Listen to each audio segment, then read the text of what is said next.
Show, and I've got pitcher Taylor Rogers with me. And Taylor, first of all, welcome to the Red Wings radio show. And tell me, hey, how are you feeling so far with your season here? Feeling good. Thanks for having me, by the way. Been a great season so far. It's flying by. They say time flies when you're having fun. So it's been great so far, and hopefully we finish up pretty well. Hey, it's pretty interesting. When I tell people this story, they all kind of look at me, and then they go check your name out on Baseball Almanac or something. But here you are, drafted by the Minnesota Twins, playing in the Twins organization, and you have a twin. So you have a twin brother who is with the Giants organization. How the heck did both you guys end up playing baseball together and both being drafted by major league teams? Boy, I don't know. It's something we never really thought about would ever happen. And when you start getting older in high school, you try and go play college, and we both ended up doing that. But we never thought it would come to this. And we're both very fortunate. We're both each other's biggest fans, and it's really cool. I got a throwing partner, a lifting partner in the off season, and it's just the best situation ever. So you obviously, you're Taylor Rogers, and then you have your brother Tyler Rogers. Obviously, Mom and Dad had a little bit of joke going there. So on draft day, what happened? I hear there's a funny story as to when the Giants called your home. Yeah, well, so I was drafted in 2012, and my brother was 2013. And what had happened was, when you're going through the process pre-draft, you fill out some questionnaires so the teams have your information and phone numbers and stuff. And the Giants had mine and his. And so what had happened was I was down in Fort Myers playing for the Miracle, and out in the stands charting one day, and I knew it was coming, and phone starts buzzing, all day long. And I felt weird about answering it just because, I got a job to do out there, but I knew what was going on, and I answer, and they say, "Hey, Tyler, blah, blah, blah, from the San Francisco Giants. I just want to tell you we got you." And I said, "Well, appreciate that, but you got the wrong guy." And he apologized and knew right away. He said he got his stuff mixed up. And I said, if it's any consolation, nice job drafting him. So. That's a great story. So did you guys ever play any tricks as kids being twins where, when you hit pitch counts or innings, maybe you switched uniforms? Yeah, well, there was not a whole lot of confusion since we're left and right-handed, but some of those tournaments, there's like an innings cap or a pitcher's cap or whatever. Well, I had hit mine, and then they brought my brother in afterwards, and there was a little bit of confusion with that just because they thought we were skipping innings or something. But we never really played too many tricks on people. It was pretty obvious from the get-go when you're left-handed and right-handed. Sure. Yeah. So what did your family think? I mean, when you got drafted and then your brother gets drafted, and here you are, you got, one son with the Twins organization, another one with the Giants organization. I mean, first of all, just, your parents got to be thrilled that they got two guys in major league organizations. I'm sure they love it. And, obviously I think it's the coolest thing ever. My dad goes to the golf course. He's wearing a bright orange Giants shirt, and he's got a red Twins hat. Like, he looks terrible, but he absolutely loves it. And my mom's the same way. She's got a big Twin sticker on one side of the car, a big Giant sticker on the other one, so they love it. Well, it's funny because your mom follows the radio show, and whenever we tweet anything about you, she's always retweeting and favoring, so we definitely appreciate that. When you look at things, obviously aside from being left-handed and right-handed, what about differences as far as being pitchers? I mean, is there something that makes you very different from your brother, or your brother very different from you, aside from just the left-handed, right-handed? Well, I guess the most obvious one would be he's a submariner, and I throw over the top, and he's a reliever. I'm a starter, and when you get to know us, you can tell that he's more of a bullpen guy, and I'm more of a starter. He's really laid back, really happy-go-lucky type of guy, and that works for him in the bullpen. That's his thing. His personality fits him perfectly, and I think it's the same with me.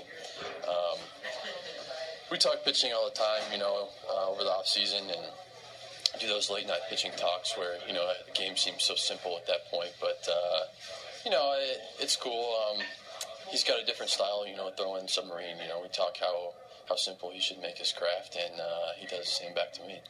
And have you guys ever had the opportunity, whether it be in the minor leagues or whether it be, even way back in school ball or Little League or Babe Ruth, whatever, did you guys ever compete against each other? Have you ever had to pitch against him? No, never pitched against him, but the coolest moment in my life so far was him playing in the Fall League with me.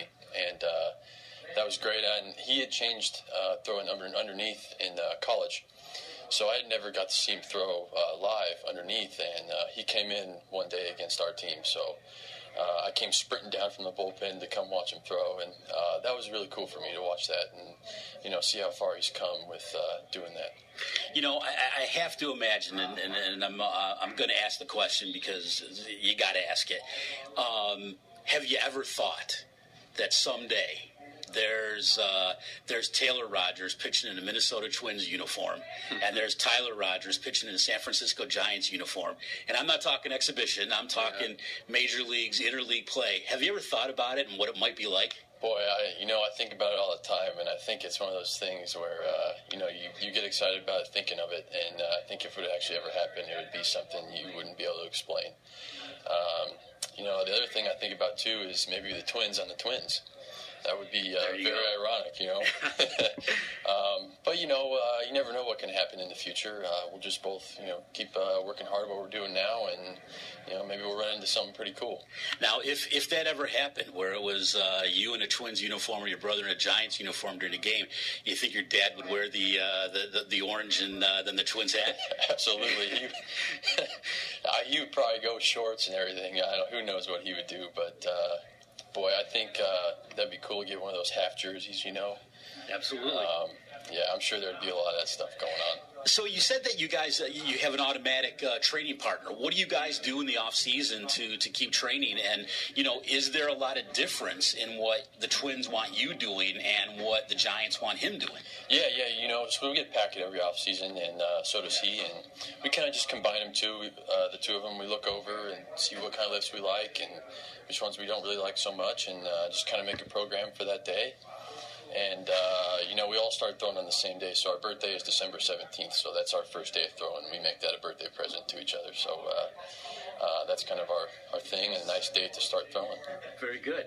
Now, do you guys talk a lot? You said you do talk. Mm-hmm. Do you talk a lot? And is your brother somebody who, you go out and have a start, and maybe it's not what you would hope for, or he has a relief appearance, and maybe it's not what he had hoped for? Mm-hmm. Do you guys talk after games or a couple times a week? How does that work? Yeah, well, it's kind of weird.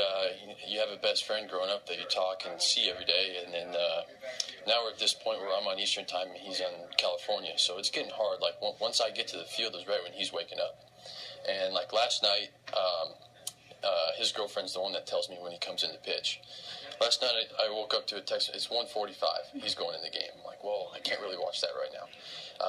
So it's been tough with the time change, but we do get to talk, and we'll go over each other's outing. I try to watch his, and he always watches mine. But, a little constructive criticism. Most of the time I disagree with what he says, and, vice versa. But it's pretty cool. There's some happy things. I was really happy to call him when I made the All-Star team because, that's not something I talk about with a lot of people. I don't want to brag about myself, but he's that guy I can call and brag to. Right. Because he loves it, and it's just somebody to tell, So where is the off-season home? Where do you guys train? Denver. It's a place called Bardo's, and Doug Bernier was there this off-season as well, and we're starting to get a couple players in there, but really nice place. It's indoors. They got a big indoor infield, so that way the snow doesn't stop us, and really works out. So with having a twin and certainly being both of you guys with major league organizations, do mom and dad get to come and see you guys play at all? Do they get to split some time? Yeah, they've come. It's tough because they have to make two trips, not just one. So they got to split it up a little bit, and we both understand that. So,